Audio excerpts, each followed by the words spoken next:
Hello dear students, welcome to your mate and to the educational channel. Dear students, we are studying reproductive system. हम लोग both female and female reproductive system की study कर रहे हैं और reproductive system में हम लोग स्टडी कर रहे हैं the path through which sperm inter female reproductive system. हम लोग वाल्वा के बारे में स्टडी किए, वेजाइना की स्टडी किए, हम लोग यूट्रस के बारे में भी जाने। उसी स्टेज में आज हम लोग जानेंगे फैलोपियन ट्यूब के विषय में। फैलोपियन ट्यूब की अगर बात करें तो ये रिप्रोडक्टिव सिस्टम का बहुत इंपॉर्टेंट पार्ट है। इंपॉर्टेंट इसलिए है कि यहीं पर मेल रिप्रोडक्शन का प्रोसेस कंप्लीट होता है। जैसा कि इससे पहले आप लोग पढ़े समझे और हम लोग स्टडी किए, ये जाने कि ओवम ओवरी में प्रोड्यूस होता है और ओवरी में प्रोड्यूस होने के बाद वो फैलोपियन ट्यूब से होता हुआ यूट्रस की ओर मूव करता है। स्पर्माटोजोआ कोपुलेशन के बाद वजाइना से होता हुआ, यूट्रस से होता हुआ फैलोपियन ट्यूब की ओर मूव करता है। एक बात तो क्लियर है कि ओवम ओवरी से प्रोड्यूस होने के बाद, ये आपका ओवरी है, ओवरी में प्रोड्यूस होने के बाद फैलोपियन ट्यूब से होता हुआ इस्थमस तक तो हेल्दी आता है, ठीक है, एम्पुला इस्थमस तक हेल्दी आता है। इसके बाद ओवम डीजेनरेट हो जाता है, यानी ओवा नष्ट हो जाता है और वो फिर उसके बाद through menstrual flow female vagina से बाहर आ जाता है। इट मीन्स आप कह सकते हैं कि ओवम की लाइन इस्थमस तक है। स्पर्म फीमेल वेजाइना से होता हुआ, फैलोपियन ट्यूब से होता हुआ इस्थमस तक आ सकता है। ओके, ज्यादा से ज्यादा एम्पुला इस्थमस जंक्शन तक आ सकता है, ये यहां से आगे नहीं बढ़ सकता। इट मीन्स ये जो पोर्शन है बहुत इंपॉर्टेंट है फैलोपियन ट्यूब का, इसके बारे में जानेंगे। अब सबसे पहले हम लोग जाने अपनी फैलोपियन ट्यूब की। तो ये जो फैलोपियन ट्यूब है ये अबाउट 10 to 13 सेंटीमीटर और कह सकते हैं 4 to 5 इंच लॉन्ग ट्यूब है। Clear? Fallopian tube 10 to 13 centimetre या 4 to 5 इंच लॉन्ग ट्यूब है, जिसका डायमीटर कितना होता है 0.5 to 0.12 सेंटीमीटर। फैलोपियन ट्यूब का डायमीटर क्लियर? बेसिक चीज है। फैलोपियन ट्यूब 10 to 13 सेंटीमीटर लंबा और 0.5 से 0.12 सेंटीमीटर डायमीटर का ट्यूब। इसे और भी कई नामों से जानते हैं, जैसे कहीं इसे ओविडक्ट भी कहा जाता है, यूटेराइन ट्यूब भी कहा जा सकता है। ओके, ये अगर इसकी शेप की बात करते हैं तो ये समवट जे शेप ट्यूब है। ओके, फैलोपियन ट्यूब क्या है? जे शेप। अब इसके बारे में अगर वन लाइन लिखना है तो कह सकते हैं fallopian tube is 10 to 13 centimetre long of 0.5 to 1.12 centimeter diameter, J shaped tube where fertilization occurs. Fallopian tube 10 to 30 centimetre long, 0.5 to 0.12 centimetre diameter का J shaped ट्यूब है जिसमें फर्टिलाइजेशन होता है। और इट मीन्स कर सकते हैं कि यह ओवरी से यूट्रस तक आता है, ओवरी के पास यूट्रस तक आता है। इसका मेन काम क्या है? ओवरी से प्रोड्यूस्ड ओवा को फर्टिलाइजेशन के लिए कहां तक लाना? स्टमक तक लाना, और अगर फर्टिलाइज हो गया तो उसको ओवरी में इम्प्लांट करना। यानी इनका मेन काम है transportation of ovary ovum for fertilisation. अब कह सकते हैं क्या कि fallopian tube lie in the upper border of broad ligament. Upper border इसमें इसे अटैच होता है of ligament extending from uterus. ये इसका काम क्या है? It assist in transport and transfer of ovum. पढ़े? इसका मेन काम क्या है? ओवम का ट्रांसपोर्टेशन और ट्रांसफर। कहां से? From ovary to uterus, right? Whether it got fertilised और नॉट, ओवम ओवरी से रिलीज होने के बाद फैलोपियन ट्यूब से होता हुआ यूट्रस तक आएगा।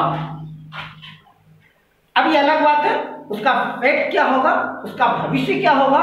इट मीन्स अगर वो फर्टिलाइज्ड है, इट मीन्स अगर वो काम का है तो इम्प्लांट होगा, और अगर वो काम का नहीं है यानी अगर अनफर्टिलाइज्ड है तो वो डिस्ट्रॉय होगा। फीमेल के वजाइना के थ्रू मेंस्ट्रुएशन फ्लो वगैरह बाहर आ जाएगा। अब इसकी पार्ट की बात करते हैं तो सबसे पहले कहते हैं एब्डोमिनल ओस्टियम। एब्डोमिनल ओस्टियम एक छोटा सा पोर होता है। एब्डोमिनल ओस्टियम फैलोपियन ट्यूब के आगे का छोटा सा पोर होता है जो ओवरी के पास स्थित है। Okay, abdominal ostium. Abdominal ostium क्या बोले कि ये एक फैलोपियन ट्यूब का नैरो ओपनिंग होता है जो ओवरी के पास सिचुएटेड होता है, और ओवम रिलीज होने के बाद इसी के थ्रू फैलोपियन ट्यूब मूव करता है। एब्डोमिनल ओस्टियम के पास, एब्डोमिनल ओस्टियम के सरफेस पर बाहर की ओर बहुत सारे फिंगर लाइक प्रोजेक्शन निकले हुए होते हैं। हेयर फाइन प्रोजेक्शन निकले हुए होते हैं। Fine finger like, hair like projection निकले हुए होते हैं। थ्रेड लाइक प्रोजेक्शन निकले हुए होते हैं। इसी थ्रेड लाइक पोजीशन को, थ्रेड लाइक स्ट्रक्चर को और प्रोजेक्शन को हम लोग क्या कहते हैं? फिम्ब्री। Okay, fimbriae. इससे पहले इसकी बात करते हैं एब्डोमिनल ओस्टियम। एब्डोमिनल ओस्टियम अभी तक समझे? एब्डोमिनल ओस्टियम क्या है? Opening of the fallopian tube near ovary. ठीक है, ओवरी के पास जो फैलोपियन ट्यूब का ओपनिंग है उसी को क्या कहेंगे हम लोग? Abdominal ostium. ओके, ये ओपनिंग है, पोर्स होता है। फिम्ब्री क्या है? Fimbriae finger like projection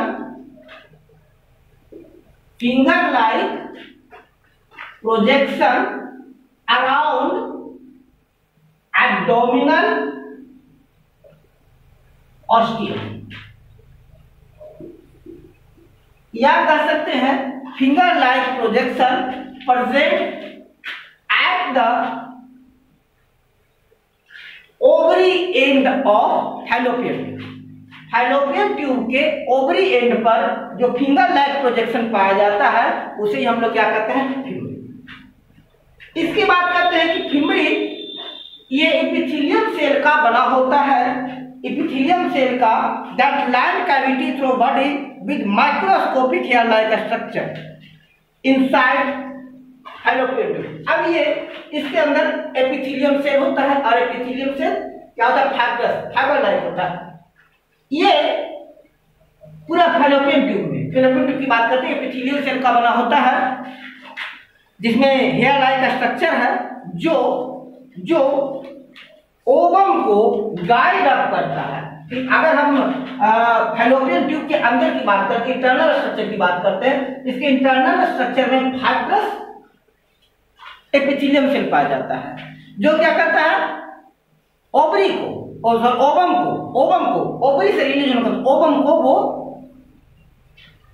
uterus तक ट्रांसपोर्ट होने में हेल्प करता है।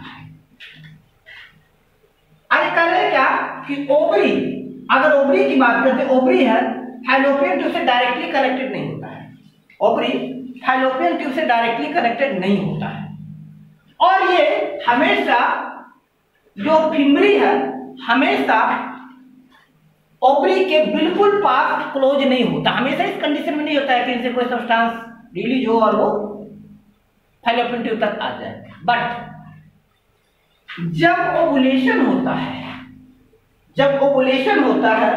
तो ओवुलेशन के दौरान जो सेक्स हार्मोन होता है, ओवुलेशन के दौरान फीमेल सेक्स हार्मोन, हम उनकी भी बात करेंगे आगे डिटेल में, फीमेल सेक्स हार्मोन ये फिम्बरी को ट्रिगर करता है, यानी इस कंडीशन में फिम्बरी इलोंगेट हो जाता है और इलोंगेट होकर चारों तरफ से ओवरी को कवर कर लेता है, इलोंगेट होकर के सॉफ्टली इसको कवर कर लेता है, सो दैट अगर ओवम रिलीज हुआ तो ओवम कहां जाए, एब्डोमिनल अस्टियम में आ जाए। क्लियर? ये ओवुलेशन के दौरान क्या कि ओवुलेशन के दौरान जो प्रोजेस्टेरॉन होता है, ऑस्ट्रोजन और प्रोजेस्टेरॉन होता है, प्रोजेस्टेरॉन के प्रभाव से जो फिम्बरी है, फिम्बरी ये थोड़ा इलोंगेट हो जाता है और इलोंगेट होने के बाद ओवरी को रिलीजिंग पॉइंट को हमेशा को सराउंड कर देता है और सराउंड करने के बाद ओवरी ओवम जो रिलीज होता है वो सीधा फैलोपियन ट्यूब की ओर मूव करा देता है। तो ये तो बात हो गई, हम लोग ये बात की फिम्बरी की और एब्डोमिनल अस्टियम। अब दूसरा पार्ट होता है फिम्बरी के बाद इन्फंडिबुलम, सेकंड पार्ट होता है इन्फंडिबुलम। इन्फंडिबुलम की बात है तो इन्फंडिबुलम क्या है कि funnel shaped opening near ovary to which fimbriae are attached. ये क्या फनल शेप, इस टाइप का फनल शेप प्रोजेक्शन है, पार्ट है किसका, ओवरी का, फैलोपियन ट्यूब का फनल शेप ऑर्गन है जिससे फिम्बरी अटैच होता है, और आपको पता होगा इसी का ये ओपनिंग क्या कहलाता है एब्डोमिनल अस्टियम। तो infundibulum is funnel shape projection to which fimbriae are attached.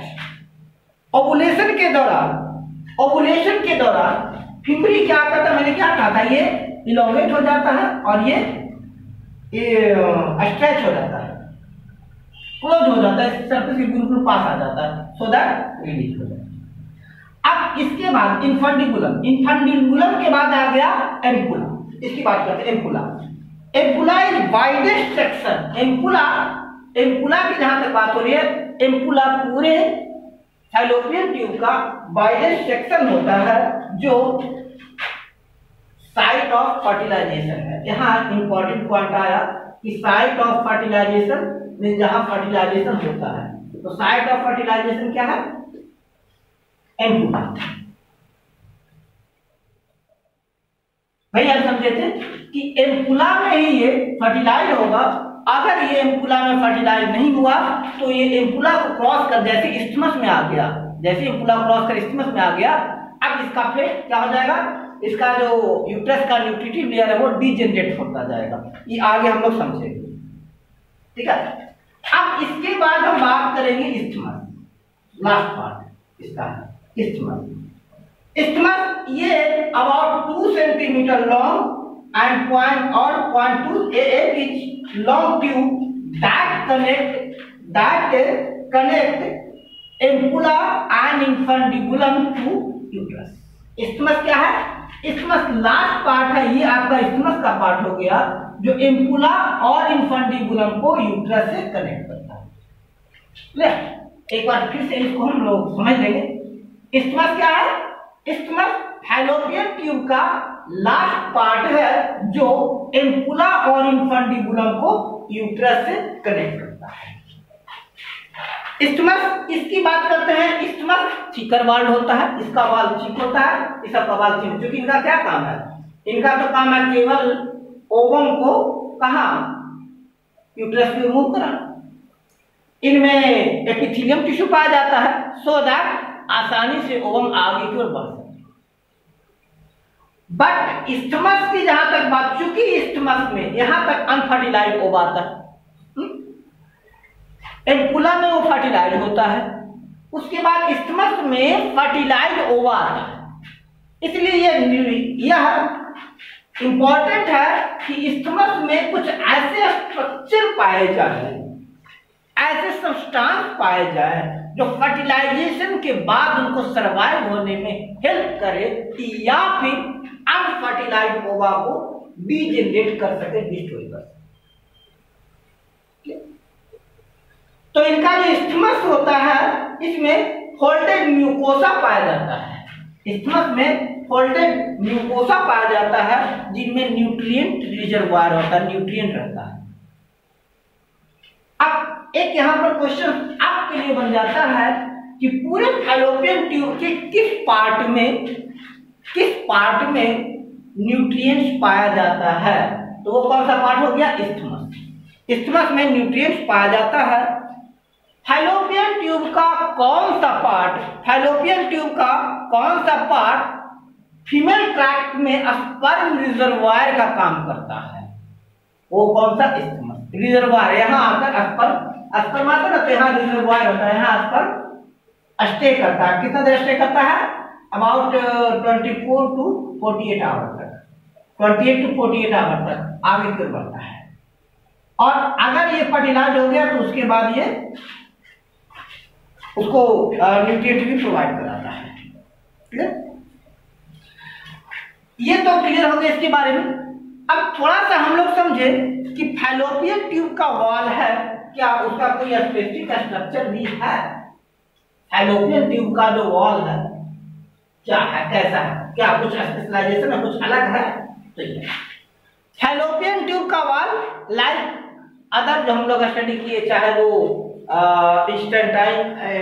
Intestine की वॉल हो या फिर स्टडी किए थे हम लोग 11th क्लास की में लिए थे, न्यूट्रिशन में हम लोग पढ़े थे, या फिर स्टमक की वॉल हो, इनकी वॉल 3 लेयर होती है उसकी तरह। पहला tunica mucosa, tunica mucosa, tunica muscularis, tunica muscularis and tunica serosa. Tunica serosa 3 layer का बना होता है, tunica mucosa, tunica muscularis and tunica serosa.